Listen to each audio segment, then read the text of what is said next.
रविवार को हजारीबाग में एनटीपीसी के डीजीएम कुमार गौरव की हत्या हो जाती है।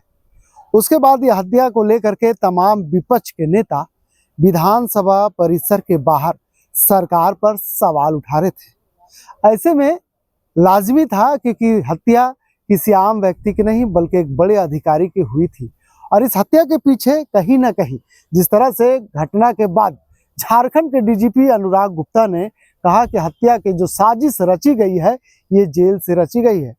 अनुराग गुप्ता ने यह भी कहा था कि जेल हमारे संरक्षण में नहीं आते हैं, इसलिए एक नया कानून बनाकर जेल में जितने बड़े अपराधी हैं उनको रिमांड पर लेकर के पूछताछ की जाएगी। ऐसे में एक बात कल डीजीपी झारखंड के अनुराग गुप्ता झारखंड विधानसभा परिसर के बाहर ये बातें कही थी। ऐसे में उन्होंने कहा था कि हम खुद इस मामले पर नजर रख रहे हैं और इसमें जो भी दोषी होंगे तमाम अपराधी को गिरफ्तारी होगी या कानून अपनी सजा देगी। इस मामले में डीजीपी के बयान के बाद उसके बाद फिर विपक्ष के तमाम नेता इस मामले को लेकर के सरकार को घेरते हुए नजर आ रहे थे। लेकिन कह सकते हैं कि कल जब रांची पुलिस छत्तीसगढ़ से अमन साहू को कोर्ट में पेश करने के लिए उसे लाया जा रहा था और पलामू में अचानक घटना घटती है और अमन साहू जिस गाड़ी में सवार थे वो गाड़ी एक्सीडेंट हो जाती है और इसका फायदा उठा करके अमन साहू पुलिस के हथियार को छीन करके फायरिंग करने लगते हैं। जब पुलिस भागने लगते हैं, जब पुलिस उन्हें रोकती है तो अमन साहू उस छीने हुए हथियार से पुलिस पर फायरिंग कर देती है। जवाबी कार्रवाई में पुलिस जब फायरिंग करती है तो अमन साहू का इनकाउंटर हो जाता है। ऐसे में घटना पूरी आग की तरह झारखंड में फैल जाती है। जब विधानसभा की कार्रवाई सदन की शुरू होती है तो कहीं ना कहीं जब तमाम सत्ता पक्ष और विपक्ष के नेता सदन की कार्रवाई में शामिल होने के लिए आते हैं तो मीडिया कर्मी जब इस सवाल पूछते हैं तो जिस तरह से परसों झारखंड में राज्य में कानून व्यवस्था को लेकर के विपक्ष सवाल उठा रहे थे, अब कहीं ना कहीं सरकार के साथ खड़ी है और पुलिस की इस कार्रवाई से कहीं ना कहीं शाबाशी देते हुए भी नजर आ रहे हैं। तो चलिए हम सबसे पहले आपको जयमंगल सिंह कांग्रेस के विधायक है अनूप सिंह उर्फ जयमंगल सिंह, हम उनका बयान सुनाते हैं कि इस पूरी घटना पर क्या कुछ कहते हुए नजर आ रहे हैं। देखिए, अमन साहू एक गैंगस्टर था और जिस परिस्थिति में वो मारा गया उसको पुलिस छत्तीसगढ़ से लेकर आ रही थी। रायपुर जेल में वो बंद थे और पुलिस के द्वारा ब्रीफिंग भी दी गई है कि बम चली पुलिस की गाड़ियों पे, वो भागने का कोशिश किया, उसमें फायरिंग हुई, वो मारा गया। इसमें तो मैं नहीं समझता हूँ कि कुछ होना चाहिए। कोई महान आदमी तो नहीं मारा गया, एक वैसा आदमी मारा गया जिसने झारखंड की ना जाने कितने माओं के गोद को सुना किया। एक वैसा आदमी मारा गया जिसने ना जाने कितनी बहनों को विधवा किया। एक वैसा आदमी मारा गया जिसने ना जाने कितने मूलवासियों की हत्या की। झारखंड की अर्थव्यवस्था को खराब कहा जा रहा है कि यूपी मॉडल अपना रहे हैं आप लोग। देखिए, यूपी मॉडल जब यूपी में चले तो बहुत अच्छा। विकास दुबे जब गाड़ी पलटे और विकास दुबे भागने की कोशिश करे, उस पर यूपी पुलिस कार्रवाई करे तो बहुत अच्छा। और जब झारखंड पुलिस ने कार्रवाई किया, झारखंड पुलिस को शाबाशी देना चाहिए।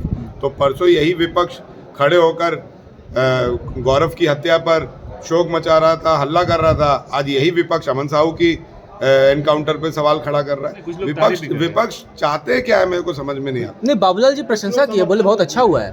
मैं तो बोल रहा हूँ कि जिस परिस्थिति में वो घटना घटी है, आगे भी अगर कोई क्रिमिनल ऐसी चीज़ों को अंजाम देने के लिए कोई साजिश रचता है तो कम से कम उसमें डर पैदा होगा और झारखंड पुलिस को शाबाशी देनी चाहिए। झारखंड पुलिस के सभी टीम मेंबर्स को शाबाशी देनी चाहिए जिन्होंने चुनौती की तरह उसे ढेर किया और साजिश को नाकाम किया। अच्छा अनुप जी, डीजीपी ने जो बयान दिया है कि जेल से सभी चीजें ऑपरेट होती है, देखिए मैं तो बोलता हूँ कि सभी लोग सहमत हैं और इसीलिए हमारी सरकार ने इस बजट में प्रावधान लाया है कि हम लोग जैमर्स लगाएंगे, 5G जैमर्स लगाएंगे, क्योंकि जेल में भी सुरक्षा में तैनात बहुत सारे कर्मचारी होते हैं जिन पर आप मॉनिटरिंग नहीं रख सकते। जेल में मोबाइल तक चली जाती है, जेल से कागज़ बाहर आती है, कागज़ अंदर जाती है।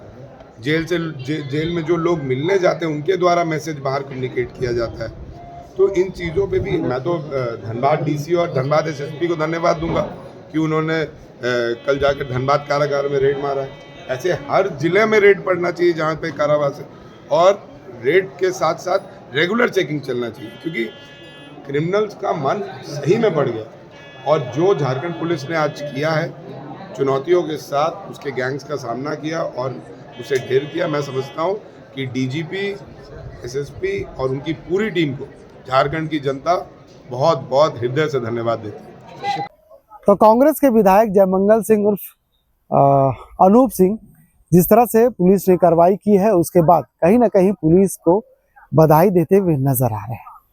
जिस तरह से लगातार पिछले 4 दिनों से झारखंड में जो विपक्ष के तमाम नेता हैं वो सरकार पर लॉ एंड ऑर्डर को लेकर के, शिक्षा को लेकर के, मैया योजना को लेकर के तमाम ऐसे मुद्दे पर सरकार को घेरने का काम कर रहे थे। लेकिन जब हजारीबाग में घटना घटी एनटीपीसी को लेकर के, उसके बाद रांची में घटना घटी, उसके बाद जिस तरह से जब मॉब लिंचिंग हुई है, कहीं ना कहीं विपक्ष पूरा सरकार पर हावी होने का प्रयास किया और सरकार से सवाल करते हुए नजर आ रहे हैं और कह रहे हैं कि जिस तरह से हेमंत सोरेन से राज्य नहीं संभल रहा है, झारखंड में कानून व्यवस्था नाम की कोई चीज नहीं है, लॉ एंड ऑर्डर को कहीं ना कहीं धज्जियां उड़ाए जा रहे हैं। तो ऐसे में जिस तरह से पुलिस ने कार्रवाई की है, उसके बाद तमाम जो विधायक चाहे सत्ता पक्ष की हो या विपक्ष की हो, इस कार्रवाई के बाद पुलिस के साथ खड़ी होती हुई नजर आ रही है और कह रही है कि अमन साहू कोई सही व्यक्ति नहीं था। अमन साहू ने अब तक कितने को सिंदूर को उजाड़ दिया, कितने को बेटे की हत्या कर दी, कितने पिता की हत्या कर दी। तो कहीं ना कहीं सब एक पक्ष में एक साथ खड़ा होते हुए नजर आ रहे हैं।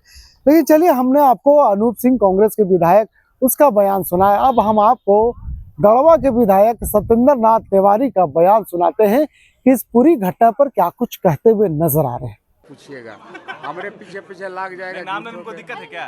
तो मेन गैंगस्टर तो मिथिलेश ठाकुर जी हैं। अभी आप जानिए रहे हैं कि सुख के गोली मरवा दिए। तो सीधे साधे आदमी है मिथिलेश जी। हाँ जी जी, अब शरीफ एनकाउंटरिस्ट हैं जी जी। जिस पर गोली चलवाए वो आदमी संजोग से जिंदा है, यहीं पर इलाजरत है। आप लोग को भी हम निमंत्रण देते हैं कि आप लोग भी वहाँ पर चले जाइए। वो कौन पर क्या है हॉस्पिटल का नाम है, पल्स में वो लड़का एडमिट है। उसका एक्चुअली यही प्रॉब्लम था कि वहाँ मिथिलेश ठाकुर जी के राइट हैंड कहे वाले नितेश सिंह की पत्नी मुखिया हैं और 200 कुइयाँ, एक कुइयाँ का कॉस्ट 4.5 लाख होता है, मैंने 9 करोड़ रुपया का फर्जी निकासी उनके द्वारा कर लिया गया। अब उसी पंचायत के बीडीसी के पति हैं जोगेंद्र साहब, आरटीआई एक्टिविस्ट हैं, उन्होंने सूचना के अधिकार में इसको मांगा। अब नितेश सिंह जो राइट हैंड मिथिलेश ठाकुर के हैं, उनको लगा कि मेरा पत्नी को जेल जाना पड़ेगा, ये आदमी वहीं पर जा कर के इसको प्रूफ कराएगा। इससे बचने के लिए नितेश सिंह ने उस पर गोली चलवाने का काम किया, गोली गला में लगा। लेकिन देखिए, मारने वाले से बचाने वाले का हाथ लंबा होता है, ईमानदार आदमी है, ऑनेस्ट आदमी है, इसलिए बच गया। तो मैं तो यही कहूँगा कि मिथिलेश ठाकुर का क्या हाथ है बताइए? इसमें मिथिलेश ठाकुर के राइट हैंड का ये हाथ है।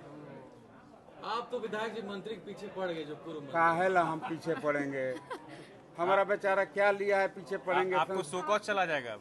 क्या कारण डेली बताना उनके पड़ेगा। बारे में बोल रहे हैं। लीगल नोटिस भेजेंगे आपको। लीगल नोटिस भेजिए, जवाब देंगे। उनको बताना चाहिए कि 200 कुआं का वहाँ पर घोटाला हुआ कि नहीं हुआ, वह इनका राइट हैंड है कि नहीं, विसूत्री का उपाध्यक्ष है उसको बना है कि नहीं, इसका जवाब उनको देना चाहिए। अच्छा चलिए, मुख्यमंत्री को सलाह दे दीजिए कम से अच्छा, वो हो गया। मुख्यमंत्री को सलाह क्या देंगे? क्या इसी स्टाइल में काम करेंगे? वो क्या करेंगे? इसी स्टाइल में काम करना चाहिए उनको। अच्छा, क्या है? क्या स्टाइल में मतलब क्या क्रिमिनल अगर भागेगा तो एनकाउंटर होगा?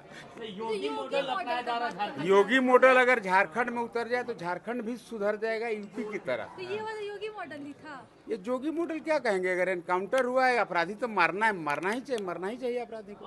अब राइफल घूम के तो डर लगना चाहिए, और अपराधियों को जिनका नाम और अपराधी को डर लगना चाहिए, जिसे यूपी में डर लगता है। सब यूपी छोड़ के भाग गए या तो मार दिए गए। ठीक है। तो आपने सत्येंद्र तिवारी की बातों को सुना, किस तरह से सत्येंद्र तिवारी घटना के बाद कहते हुए नजर आए।